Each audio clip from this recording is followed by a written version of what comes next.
Hi, good morning friends. എന്തൊക്കെയുണ്ട് വിശേഷം? എല്ലാവർക്കും സുഖമാണെന്ന് കരുതുന്നു. അപ്പോൾ ന്യൂസിലാൻഡ് IJK ഫാമിലിയുടെ മറ്റൊരു വ്ളോഗിലേക്ക് എല്ലാവർക്കും സ്വാഗതം. അപ്പോൾ ഇന്നത്തെ ഞങ്ങളുടെ യാത്ര എങ്ങനെയാണെന്ന് വെച്ചിട്ടുണ്ടെങ്കിൽ, ഫസ്റ്റ് തന്നെ എൻ്റെ വണ്ടിയിൽ ഡീസൽ അടിക്കണം. നിങ്ങളെല്ലാവരും കഴിഞ്ഞ ദിവസം കണ്ടിട്ടുണ്ടാവും, എൻ്റെ ഏട്ടൻ നല്ല രീതിയിൽ എന്നെ കൊണ്ടുപോയി പഠിപ്പിച്ചു തന്നായിരുന്നു. പക്ഷെ ഞാൻ അന്നേ പറഞ്ഞായിരുന്നത് എനിക്ക് പറ്റണ പണിയല്ലാന്ന്. അതുകൊണ്ട് തന്നെ നല്ല മടിയുണ്ട്, അത് വേറെ കാര്യം.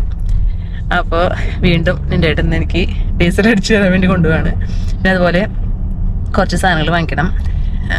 എൻ്റെ ഒരു ഫ്രണ്ട് ചേച്ചിയുണ്ട് ഇവിടെ, അപ്പോൾ അവർക്ക് ഉള്ള സാധനങ്ങൾ നമുക്ക് വാങ്ങിക്കണം. പിന്നെ എന്നിട്ടായിരുന്നു പിന്നെ ഞങ്ങൾ ഇന്ന് എല്ലാവർക്കും ഒരു സ്പെഷ്യൽ ഒരു കട കാണിച്ചു തരാം. ഇവിടെ യൂറോപ്യൻ കൺട്രീസിൽ ഉള്ളവർക്ക് എല്ലാവർക്കും അറിയാം, ഇവിടെ നമുക്ക് സെക്കൻഡ് ഹാൻഡ് സാധനങ്ങൾ കിട്ടണ, അതങ്ങനെ ഒരു ചാരിറ്റി പോലെ അവർ നടത്തുന്നതാണ്. അങ്ങനത്തെ കടകൾ ഇവിടെ കുറേ ഉണ്ടാവും. അപ്പോൾ നമുക്ക് അവിടെ എല്ലാ സാധനങ്ങളും കിട്ടും. വീട്ടിലേക്ക് ആവശ്യമുള്ള ഗ്രോസറി സാധനങ്ങളല്ല കേട്ടോ, നമുക്ക് വീട്ടിലേക്ക് ആവശ്യമുള്ള ബെഡ്, അലമാരകൾ, പിന്നെ ഡ്രസ്സ്, ഈവൻ അണ്ടർ ഗാർമെന്റ്സ് പോലും ആ കടയിൽ ഉണ്ടാവും. പക്ഷെ നമ്മുടെ ആൾക്കാരും എനിക്ക് തോന്നുന്നു അണ്ടർ ഗാർമെന്റ്സ് ഒന്നും അവിടെ വാങ്ങിക്കില്ല. പക്ഷെ ഡ്രസ്സുകളൊക്കെ നല്ല ഡ്രസ്സുകൾ കിട്ടും. അത് മെയിൻലി ഇവിടെ ഇങ്ങനെ വയസ്സായ ആൾക്കാരായാലും ഇപ്പം നമ്മളായാലും നമുക്ക് വീട്ടിൽ എന്തെങ്കിലും ഡ്രസ്സുകളൊക്കെ നമ്മൾ യൂസ് ചെയ്യാതിരിക്കുന്നുണ്ടെങ്കിൽ, അതുപോലെ ഇപ്പം പിള്ളേരുടെയൊക്കെ ആണെങ്കിലും നല്ല ഡ്രസ്സുകൾ കിട്ടാം. കീറി പറഞ്ഞൊന്നും ആരും കൊടുക്കില്ല. നല്ല ഡ്രസ്സുകളൊക്കെ നമ്മുടെ പിള്ളേർക്ക് അവർ വലുതായി അവർക്കത് ഉപയോഗിക്കാൻ പറ്റുന്നില്ലെങ്കിൽ നമുക്കത് നന്നായി കഴുകി തേച്ച് കൊടുക്കാം അവിടെ. ഇപ്പം നമ്മളിപ്പോൾ സപ്പോസ് കഴുകി തേച്ച് കൊടുത്തില്ലെങ്കിലും അവർ അത് നന്നായിട്ട് സാനിറ്റൈസ് ചെയ്ത് കഴുകി വൃത്തിയാക്കി അവിടെ ഹാങ്കറും നല്ല വൃത്തിയിൽ നമ്മൾ ശരിക്കുള്ള നമ്മുടെ നല്ല കടകളിൽ പോലെ ഇട്ടേക്കണ പോലെ തന്നെ അവിടെ ഇട്ടിട്ടുണ്ടാവും. അപ്പോൾ നമുക്ക് വേണമെങ്കിൽ അത് വാങ്ങിക്കാം. നമ്മൾ പുറത്ത് കടയിൽ വാങ്ങിക്കണേക്കാളും എന്നിട്ട് പറയാം നല്ല വില കുറവിന് ചില ഡ്രസ്സൊക്കെ ചിലപ്പോൾ $2-3 ഇട്ടിട്ടുണ്ടാവും. പക്ഷെ നല്ല നല്ല ഭംഗിയുണ്ടാവും. ഞാനും ഇവിടെ വന്നിട്ട് വാങ്ങിച്ചിട്ടുണ്ട് അങ്ങനത്തെ ഡ്രസ്സുകളൊക്കെ. എല്ലാവരും ചെയ്യുന്ന കാര്യങ്ങളാണ്, യൂറോപ്യൻ കൺട്രീസിൽ ഉള്ള എല്ലാവർക്കും അറിയാം. പക്ഷെ നമ്മുടെ നാട്ടിലൊക്കെ അത് കേൾക്കുമ്പോൾ അയ്യോ സെക്കൻഡ് ഹാൻഡ് കടയിൽ നിന്ന് മറ്റുള്ളവർ യൂസ് ചെയ്ത ഡ്രസ്സുകൾ വാങ്ങിച്ചിട്ട്, അത് ചിലപ്പോൾ ചിലർക്ക് അങ്ങനെ ഒരു കൺസെപ്റ്റ് ഉണ്ടാവും. പക്ഷെ കുഴപ്പമില്ല കേട്ടോ, അതൊക്കെ ഓരോരുത്തരുടെ ചോയ്സാണ്. അപ്പം ഞങ്ങൾ വിചാരിച്ചു, ഞങ്ങൾ ടോപ്പോയിൽ വെച്ചിട്ട് ഞാൻ എപ്പോഴും പോകാറുണ്ടായിരുന്നു. പക്ഷെ ഇവിടെ ഹാമിൽട്ടണിൽ വന്നതിന് ശേഷം ഇവിടെ കുറേ ഓപ്ഷൻ ഉണ്ട് നമുക്ക്, പക്ഷെ നമ്മൾ ഇതുവരെ പോയിട്ടില്ല. അപ്പോൾ ഇന്ന് ഞങ്ങൾ വിചാരിച്ചു, പിള്ളേരൊക്കെ സ്കൂളിൽ വിട്ടതിന് ശേഷം ഞാനും എൻ്റെ ഏട്ടനും വിചാരിച്ചു ഞങ്ങളൊന്ന് പോയിട്ട് ആ കടയിലൊക്കെ ഒന്ന് പോയിട്ട് നോക്കാം എന്തെങ്കിലുമൊക്കെ ഉണ്ടോയെന്ന്. ഓൾറെഡി ഇപ്പോൾ വിൻ്റർ സ്റ്റാർട്ട് ചെയ്തു, അതുകൊണ്ട് തന്നെ നല്ല തണുപ്പുണ്ട്. അതുകൊണ്ട് തന്നെയാണ് ഞാനും എൻ്റെ ഏട്ടൻ ഇങ്ങനെ ഹൂഡി ടൈപ്പ് ഡ്രസ്സൊക്കെ ഇട്ട് വെച്ചാണ്. അപ്പോൾ ഇന്ന് അതൊക്കെയാണ് വിശേഷം. അപ്പോൾ ഡീസൽ അടിക്കാൻ എത്തിയപ്പോൾ ഞാൻ ഇറങ്ങണില്ല കേട്ടോ. ഞാൻ ഇറങ്ങി എൻ്റെ ഏട്ടൻ വീണ്ടും എന്നെ പഠിപ്പിക്കും. അതെനിക്ക് പിന്നെ ഒരു പണിയാവും. അപ്പം എൻ്റെ ഏട്ടൻ പാവം തന്നെ പോയിട്ട് ഡീസൽ അടിക്കാൻ പോവാം. വരുന്ന വഴിക്ക് നല്ലൊരു സ്ഥലം കണ്ടപ്പോൾ നിർത്തിയിട്ടാ. ഞങ്ങള് ന്യൂസിലാൻഡിലുള്ള ആലുവപ്പാലം കാണാൻ വേണ്ടി വന്നതാ. നമ്മുടെ വീടിന്റെ അടുത്ത് തന്നെയാണ്. ഇവിടെ ഒരു പാലമുണ്ട്. ആ പാലം കാണുമ്പോൾ നമുക്ക് നമ്മുടെ ആലുവപ്പാലം ഓർമ്മ വരും. അപ്പൊ അത് കാണാൻ വേണ്ടിട്ട് പോവാണ്. നിന്റെ ഏട്ടനാണ് ഇത് പറഞ്ഞു തന്നത്, ആലുവപ്പാലം ഉണ്ട് ഇവിടെ. ഞാനിതുവരെ കണ്ടിട്ടില്ല, ഞാൻ ആദ്യമായിട്ട് കാണാൻ പോണത്. നിന്റെ ഏട്ടൻ കണ്ടപ്പോൾ നിന്റെ ഏട്ടന് അങ്ങനെ തോന്നിയിട്ട് കൊണ്ടുവരുന്നതാണ്. നോക്കി നോക്കാം എനിക്കത് അങ്ങനെ തോന്നണുണ്ടോന്ന്. ഞാൻ ആലുവപ്പാലം കുറെ കണ്ടിട്ടുള്ളതുകൊണ്ട് നോക്കി നോക്കാം. ഇവിടുന്ന് കാണാൻ പറ്റുന്നുണ്ട് കേട്ടോ. അങ്ങോട്ട് നടന്നുകൊണ്ടിരിക്കുക. ഇന്നേ മഴക്കാരുണ്ട്, ഇടയ്ക്കൊന്ന് മഴ ചാറുന്നുണ്ട്. അതുകൊണ്ട് തന്നെ നല്ല തണുപ്പുണ്ട്. അപ്പം തണുത്ത് ആലുവപ്പാലം കാണാൻ വേണ്ടി പോയിക്കൊണ്ടിരിക്കുക. നോക്കട്ടെ എങ്ങനെയുണ്ടെന്ന്. ആൾക്കാരൊക്കെ നോക്കണ്ട്, വഴിക്കോടെ നടക്കണ പോലെ ക്യാമറയും പിടിച്ച് നടക്കണം. നോക്കി നോക്കട്ടെ. ചെറുതായിട്ട് ആലുവപ്പാലത്തിന്റെ പോലെ ഉണ്ട് കേട്ടോ, അല്ലേ? ആലുവപ്പാലം 2 സൈഡിലുണ്ട്, ഇത് ഒറ്റ സൈഡിലുള്ളൂ.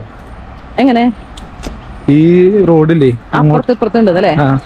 ഇത് ഒരു വലിയ അത്യാവശ്യം വലിപ്പുണ്ടല്ലേ പാലം. ഇതിന്റെ നമ്മള് വൈക്കാട്ടോ റിവറിന്റെ മോളിക്കോടെയാണ് കേട്ടോ ഈ പാലം പോണത്. ഈ ലെഫ്റ്റ് സൈഡില് നമുക്ക് കാണാൻ പറ്റും. ഇപ്പൊ വൈക്കാട്ടോ റിവറാണ് കേട്ടത്. വലിയൊരു പുഴ തന്നെയാ. അല്ല വെങ്ങിലേ, ഓട്ടം സീസൺ ശരിക്കും നേരത്തെ ഞാൻ പറഞ്ഞു വിന്റർ തുടങ്ങിയത്. പക്ഷെ ഓട്ടം സീസൺ ശരിക്കും കഴിഞ്ഞിട്ടില്ല.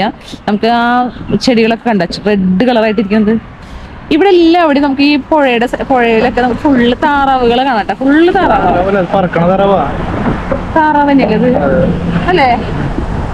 താറാവ് പറക്കും, കുറച്ച് പറക്കില്ലേ, കൊറേ വലുതായിട്ട് പറക്കും. അങ്ങനെ അപ്പൊ പാലം ശരിയാട്ടാ. ആലുവ പാലത്തിന്റെ ഒരു സെറ്റപ്പ് ഉണ്ട്. ലുക്കുണ്ട്.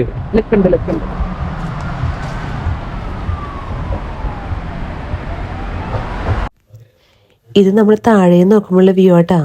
ശരിക്കും ആലുവ പാലം പോലെ തന്നെ ഇല്ലേ. പിന്നെ ഈ റിവറിന്റെ സൈഡിലെല്ലാം ഓട്ടം സീസൺ ആയതുകൊണ്ട് തന്നെ അടിപൊളിയാണ് ഇപ്പൊ കാണാനായിട്ട്. പിന്നെ ഇങ്ങനെ ഒരു സ്ഥലത്ത് ഇത്രയും നല്ലൊരു കാലാവസ്ഥയിൽ ഒരു റീല് കളിക്കാണ്ട് പോയാൽ എങ്ങനെ ശരിയാവാ. പിന്നെ ഞാൻ വേഗം ഇൻസ്റ്റാഗ്രാം തുറന്ന് വേഗം ഒരു റീലൊക്കെ പഠിച്ചു. അങ്ങനെ ആലപ്പുഴയിലല്ലോ ആലുവ ഇടയ്ക്ക് തെറ്റൊക്കെ പറ്റും അല്ലേ. അപ്പൊ ആലുവ പാലം കണ്ടു കഴിഞ്ഞിട്ട് ഞാൻ എൻ്റെ ഇവിടെ തിരിച്ചു പോണ്. അതിനിടയ്ക്ക് ഒരു റീലെടുത്തു. ആൾക്കാരൊക്കെ ഫോൺ അടിച്ചൊക്കെ പോണ്, എന്താണ് ഈ കാണിക്കണെന്ന് വിചാരിച്ചിട്ട്. അങ്ങനെ ഞാൻ എൻ്റെ ഇവിടെ നടന്നു പോവാ. നമുക്ക് തണുപ്പ് നന്നായിട്ട് ഇവിടുത്തെ വീടുകളൊക്കെ മരത്തോണ്ട പണിയാണ് കേട്ടോ. അപ്പൊ അപ്പുറത്തൊരു വീട് പണിയുണ്ട്. അങ്ങനെ ഞങ്ങൾ തിരിച്ചു പോണ്. ഇനി മറ്റേ കടയിൽ പോണ്ടേ, OP ഷോപ്പിൽ. അപ്പൊ അങ്ങോട്ട് പോയിക്കൊണ്ടിരിക്കാം. പാലത്തിന്റെ മുകളിൽ നിന്ന് നോക്കുമ്പോൾ ഒരു വ്യൂ ആണിട്ടത്. കുറേ താറാവുകൾ ഉണ്ടായിരുന്നു. ഈ ഓട്ടം സീസൺ ആയതുകൊണ്ട് തന്നെ അടിപൊളിയാണ് എല്ലാവിടെയും കാണാൻ. ഇത് നമ്മുടെ വൈക്കാട്ട് റിവറാണ് കേട്ടോ. ഞങ്ങള് മോളിക്കൂടെ പോയപ്പോ താഴെ ഒരു പാലം കണ്ടു. അപ്പൊ ആ പാലത്തിന്റെ ഇടയ്ക്ക് കുറച്ചുകൂടി നടക്കാനുണ്ടായിരുന്നു. എന്നെ നിന്റെ ഏട്ടൻ നടത്തിച്ചു തണുപ്പത്തോട്. അങ്ങനെ നടന്ന് ഒരു വീടിന്റെ പുറകിലുണ്ട്. അവർക്കൊക്കെ നല്ല വ്യൂ ആയിരിക്കും കേട്ടോ. പക്ഷെ നല്ല രസമുണ്ട് ഇത് കാണാനായിട്ട്. അപ്പൊ നമ്മളിങ്ങനെ ഈ പാലത്തിന് കൂടെ ഇങ്ങനെ വരുമ്പോ കണ്ടോ ബാക്കില് നമ്മുടെ ഏത് പാലായിരുന്നു, ആലുവ പാലം കാണാൻ പറ്റുന്നുണ്ട് കേട്ടോ. നല്ല ഭംഗിയുണ്ട് ഇവിടെ കാണാനായിട്ട്. ഇവിടെ ഇരിക്കാനൊക്കെ ആൾക്കാർക്ക് വന്ന് ഇരിക്കാനൊക്കെ സ്ഥലം ഉണ്ട് കേട്ടോ. നമുക്ക് വേണമെങ്കിൽ ഇവിടെ ഇങ്ങനെ ഇരുന്നിട്ട് ഈ വൈക്കാട്ടോ റിവറിന്റെ ഭംഗി ആസ്വദിക്കാൻ പറ്റും. അങ്ങനെ കണ്ട താറാവുകളൊക്കെ ഇഷ്ടം പോലെയാ. ആ സൈഡിലാണ് നിറച്ചും താറാവുകളാ. എന്നിട്ട് അതിന് മോളിക്കോടെയാണ് മറ്റേ ആ പാലം പോണത്. ഇപ്പൊ ഇങ്ങനെ അകലെ നിന്ന് കാണുമ്പോൾ ശരിക്കും ആലുവ പാലം പോലെ തന്നെ ഉണ്ട്.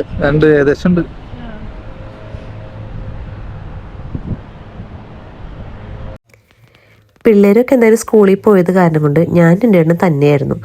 അപ്പോൾ ഈ റിവറിൻ്റെ ഭംഗിയും പാലത്തിൻ്റെ ഭംഗിയൊക്കെ ആസ്വദിച്ച് കുറേ താറാവുകളെയൊക്കെ കണ്ട് ഞങ്ങളിങ്ങനെ കുറച്ച് നേരം അവിടെ അങ്ങനെ ഇരുന്നു. പിന്നെ അങ്ങനെ നല്ല തണുപ്പായതുകൊണ്ട് ഞാനും എൻ്റെ ഏട്ടനും കൂടി വേഗം അവിടെ നിന്ന് OP ഷോപ്പിലേക്ക് പോന്നു. ഞാൻ നേരത്തെ പറഞ്ഞ നമ്മുടെ സെക്കൻഡ് ഹാൻഡ് കട. നിൻ്റെ ഏട്ടൻ വണ്ടിയിൽ നിന്ന് ഇറങ്ങുന്നതിന് മുന്നേ ഞാൻ വേഗം തിരയിൽ തുടങ്ങി. ഇവിടെ കണ്ടോ, ഫ്രം $1 മുതൽ നമുക്ക് സാധനങ്ങളുണ്ട്. ഞാൻ പിന്നെ വേഗം ഡ്രസ്സുകളൊക്കെ തപ്പാൻ തുടങ്ങി. ഇപ്പം നമുക്ക് കാണാം ഒരുപാട് സാധനങ്ങളുണ്ട് ഇവിടെ. ഷൂസിനായിട്ട് ഒരു പ്രത്യേകം സ്ഥലം തന്നെയുണ്ട്. പാത്രങ്ങൾ, ഒരു വീട്ടിലേക്ക് ആവശ്യമുള്ള ഒരുവിധം എല്ലാ സാധനങ്ങളും ഉണ്ട്. ഇത് ഷൂവിൻ്റെ കടയൊന്നുമല്ല കേട്ടോ. ഇത് ഞാൻ പറഞ്ഞ സെക്കൻഡ് ഹാൻഡ് കടയാണ്. ഇതെല്ലാം യൂസ്ഡ് സാധനങ്ങളാണ്. പക്ഷെ വളരെ വില കുറച്ച് അത്യാവശ്യം നല്ല ക്വാളിറ്റിയിലുള്ള സാധനങ്ങളും കിട്ടും. ഇവിടെ പാത്രങ്ങളുടെ തന്നെ ഒരു സെക്ഷൻ തന്നെയുണ്ട്. പിന്നെ വീട്ടിലേക്ക് വെക്കാവുന്ന ഒരുപാട് വെറൈറ്റി ഓഫ് സാധനങ്ങളുണ്ട്. ഒരു വീട് അലങ്കരിച്ച് വെക്കാനുള്ള ഒരുവിധം എല്ലാ സാധനങ്ങളും നമുക്കിവിടെ നിന്ന് കിട്ടും. നല്ല ഭംഗിയാണ് ഇതൊക്കെ കാണാനായിട്ട്. ഞങ്ങൾ ഇപ്രാവശ്യം വന്നത് ഒരു വലിയൊരു ഷോപ്പിലേക്കായിരുന്നു. പാത്രങ്ങൾക്കൊക്കെ ഒരു സെപ്പറേറ്റ് റൂം തന്നെ അവർ ഒരുക്കിയിട്ടുണ്ടായിരുന്നു. പാത്രങ്ങളും ഗ്ലാസ്സുകളും എല്ലാം നല്ല ഭംഗിയായിരുന്നു കാണാനായിട്ട്. ഞങ്ങൾ ടോപ്പോയിൽ വെച്ച് കണ്ടതിനേക്കാളും ഒരുവിധം വലിയൊരു ഷോപ്പായിരുന്നു ഇത് കേട്ടോ. ഇത് പിന്നെ പിള്ളേരുടെ ഒരു സെക്ഷൻ തന്നെയുണ്ട് ഇവിടെ. നല്ല നല്ല ഭംഗിയുള്ള ടോയ്സ്, പസിൽസ് കാണാൻ എന്ത് ഭംഗിയായിരുന്നറിയോ. ഇത് പിന്നെ ഒരു ബുക്സിനുള്ള റൂമാണ്. നമുക്ക് എന്തോരം വേണമെങ്കിലും വായിക്കാനായിട്ടും ഒരു വളരെ തുച്ഛമായ വിലയിലാണ് അതെല്ലാം ഉണ്ടായിരുന്നത്. പിന്നെ ഇത് കണ്ടോ, കുറേ പെയിൻറ്റിങ്സ് ഉണ്ടായിരുന്നു ഇവിടെ. നമ്മൾ പുറത്തുനിന്നൊക്കെ വാങ്ങിക്കണമെങ്കിൽ ഒരുപാട് പൈസ കൊടുക്കണം. പക്ഷെ നമ്മളിങ്ങനെ സെക്കൻഡ് ഹാൻഡ് കടയിൽ നിന്ന് വാങ്ങിക്കുകയാണെങ്കിൽ വളരെ കുറച്ച് പൈസ ഉണ്ടാവുള്ളൂ. പിന്നെ ഇതാണ് എനിക്ക് ഭയങ്കര ഒരു കൗതുകം തോന്നിയത്. ഒരുപാട് ഗൗൺ ഞാൻ ഈ പ്രാവശ്യം കണ്ടു. ഞാൻ ടോപ്പോയിൽ ഇത്രയധികം ഗൗണുകൾ ഷോപ്പിൽ കണ്ടിട്ടില്ല. ഇതൊക്കെ ഒരുവിധം നല്ല ക്വാളിറ്റി തന്നെയായിരുന്നു. അധികം യൂസ് ചെയ്യാത്ത രീതിയിലുള്ള ഗൗണുകളായിരുന്നു. പിന്നെ ഇലക്ട്രോണിക്സ് ഐറ്റംസ്, വളരെ രസമായിരുന്നു അത് കാണാനായിട്ട്. നമുക്ക് മെയിനായിട്ട് ഇപ്പോൾ ആവശ്യമുള്ള കുറേ സാധനങ്ങൾ ഇവിടെ ഉണ്ട് കേട്ടോ. മെയിൻലി ഹീറ്റർ, പിന്നെ ഹീറ്റർ, മിക്സി, ബ്ലെൻഡറുകൾ, അങ്ങനെ ഒരുപാട് സാധനങ്ങളുണ്ടായിരുന്നു. ഇത് പിന്നെ നമ്മുടെ ബെഡ്ഷീറ്റ്, പില്ലോ കേസ്, ഡ്യുവറ്റ്സ്, അങ്ങനെ ഒരുപാട് സാധനങ്ങൾ ഈ സെക്ഷനിൽ കാണാം. നമ്മൾ പുറത്തൊരു കടയിൽ നിന്ന് വാങ്ങിക്കണേക്കാളും വളരെ കുറഞ്ഞ പൈസയിൽ നമുക്ക് ഇത് വാങ്ങിക്കാൻ പറ്റും. പിന്നെ എൻ്റെ ഏട്ടൻ വീണ്ടും ബുക്സിൻ്റെ സെക്ഷനിലേക്ക് പോയി. വളരെ വലിയൊരു റൂമായിരുന്നു അത്. അങ്ങനെ ഞങ്ങളതൊക്കെ കുറച്ച് നേരം കണ്ട് തിരിച്ച് വീട്ടിലോട്ട് പോന്നു. അപ്പോൾ ഇത്രയേ ഉള്ളൂ ഇന്നത്തെ വീഡിയോ. എല്ലാവർക്കും ഈ വീഡിയോ ഇഷ്ടപ്പെട്ടെന്ന് വിചാരിക്കുന്നു. അപ്പോൾ നമുക്ക് അടുത്ത ദിവസം വേറൊരു വീഡിയോ ആയിട്ട് കാണുന്നത് വരെ എല്ലാവർക്കും ബായ്.